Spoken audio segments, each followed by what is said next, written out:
রাজনৈতিক হস্তক্ষেপ বাংলাদেশ ব্যাংকের স্বায়ত্তশাসন নষ্ট করেছে জানিয়ে অর্থনীতিতে শৃঙ্খলা ফেরাতে ব্যাংকিং খাতে সুশাসন ও সঠিক ব্যবস্থাপনা প্রতিষ্ঠার সুপারিশ করেছে পরিকল্পনা মন্ত্রণালয়ের টাস্কফোর্স। প্রাতিষ্ঠানিক ও বিভাগীয় নানা সংস্কারের সঙ্গে চাঁদাবাজি বন্ধে নাগরিক পর্যবেক্ষক টিম গঠনের পরামর্শ দিয়েছে টাস্কফোর্স, জানাচ্ছেন অরণ্য গফুর। সংস্কার প্রক্রিয়ার অংশ হিসেবে বৈষম্যহীন টেকসই উন্নয়নের জন্য অর্থনৈতিক কৌশল পুনর্নির্ধারণ ও প্রয়োজনীয় সম্পদ আহরণ বিষয়ে গেল সেপ্টেম্বরে টাস্কফোর্স গঠন করে পরিকল্পনা মন্ত্রণালয়। মানব কল্যাণকে উন্নয়নের কেন্দ্রবিন্দু ধরে বাস্তবসম্মত পন্থায় প্রায় প্রতিটি বিষয়ে সুপারিশ করেছে এই টাস্কফোর্স। 18টি অধ্যায়ে সাজানো এই রিপোর্ট এরই মধ্যে জমা হয়েছে প্রধান উপদেষ্টার কাছে। ভোক্তা সন্তুষ্টিকে লক্ষ্য রেখে সব সেবা খাতের সংস্কার করা উচিত বলে উল্লেখ করেন টাস্কফোর্সের সভাপতি ডক্টর KAS মুর্শিদ। পাবলিক হসপিটালগুলো আছে, এগুলো নিয়ে আমরা বছরের পর বছর একটা ভোগান্তির মধ্যে থাকি। ডাক্তার চিকিৎসা পাওয়া যায় না, বা ওখানে মধ্যস্বত্বভোগী তারা পুরো ওখানে জায়গাটা নিয়ন্ত্রিত থাকে।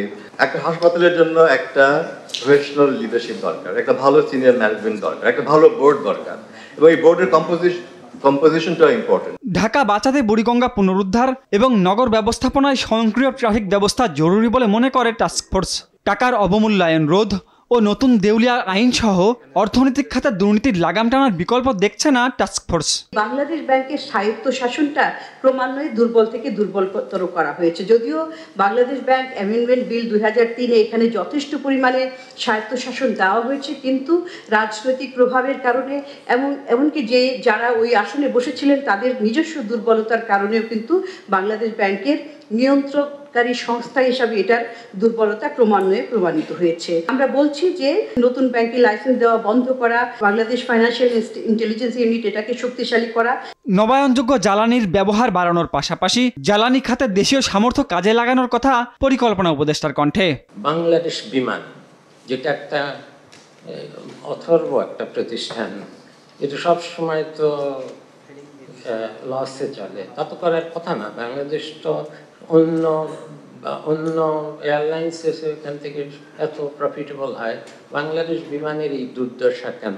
সুন্দর প্রপোজাল এসেছে যে বাংলাদেশ বিমানের যত অ্যাসেট আছে, জনবল, ফ্লাইট,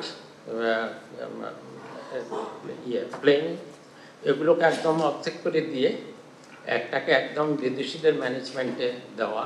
কোনো কল্যাণ না পাওয়ায় লেজুর ভিত্তিক ছাত্র রাজনীতি নিষিদ্ধের সুপারিশও করেছে পরিকল্পনা মন্ত্রণালয়ের টাস্কফোর্স। যে পলিটিক্সের নামে যেটা হয়, এটা শিক্ষকদের মধ্যে চলে যায়, ছাত্রদের মধ্যে চলে যায়, এবং পুরো যে এখানে যে স্পেসটা তৈরি হয় শিক্ষাঙ্গনে, সেটা এক ধরনের খুব ক্রুড করাপশনের জায়গায় চলে যায়। হ্যাঁ, বেশিরভাগ ক্ষেত্রে আমি সেটাই দেখি। অরণ্য গফুর, RTV, ঢাকা। কোনো সভ্য দেশে কি আছে নাকি?